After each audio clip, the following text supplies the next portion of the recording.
Hi guys, I thought I'd regale you with a little story from my college days.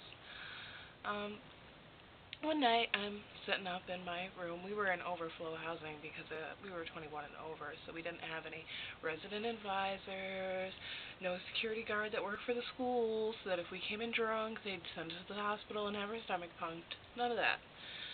So one night my friend Sarah, who lives four floors below me, and our friend Matt, who's at her house, come upstairs and knock on the door. They are very, very drunk and covered in a little blood. I am then concerned, as you could imagine. Uh, they they tell me that our friend Frank has done a face plant outside on the sidewalk, and they have brought him into Sarah's apartment, and he's bleeding profusely, and he's so drunk that they could barely get him up there. Thanks for coming to get me, guys. So then we go down, four floors, and I get into their downstairs bathroom, which is large. It's probably as large as a normal person's walk-in closet. Nothing extravagantly large, but pretty big with a bathtub and marble floors. We lived in really nice overflow housing.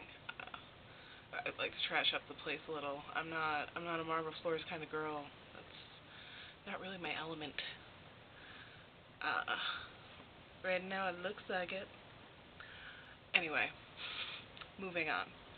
So they get me down there, and Frank is not only piss drunk, but falling all over the toilet, almost drowning himself, bleeding profusely from his nose. There's like a huge gash across it, and he is basically unintelligible, and they are useless. So that's why they came and got me. So I'm trying to hold Frank up and make sure he doesn't drown himself in the toilet and keep him awake just in case he's got a concussion, because I don't know how he fell. And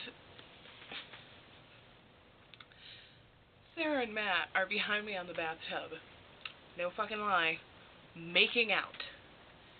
The bathroom is, partially covered in vomit and blood. And here are Matt and Sarah behind me on the bathtub making out as I hold up a sweaty, swearing, mumbling, heavy ass 200-pound Frank by myself. Thanks, guys.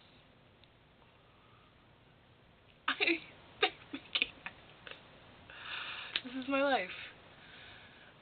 The only saving grace from that night is when Frank started to get a little violent after they had left me alone with him. That's right. Left me alone with Frank. He's flailing his arms around, right? He's just, and he's like dead weight. And he weighs a good amount, He's a hefty guy, and he's been drinking like hard liquor all night. And needless to say, after this, by the way, Frank stopped drinking hard liquor and could barely look me in the eye for a while.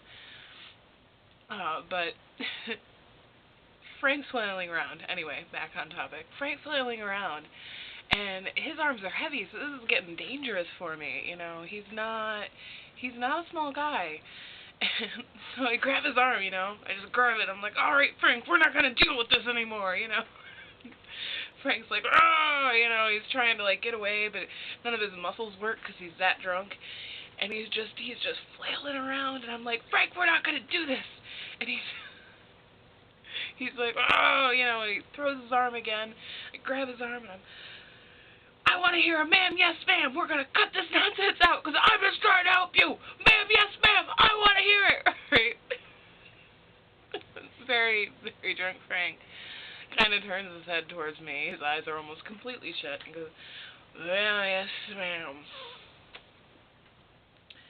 I'm like, I didn't hear you.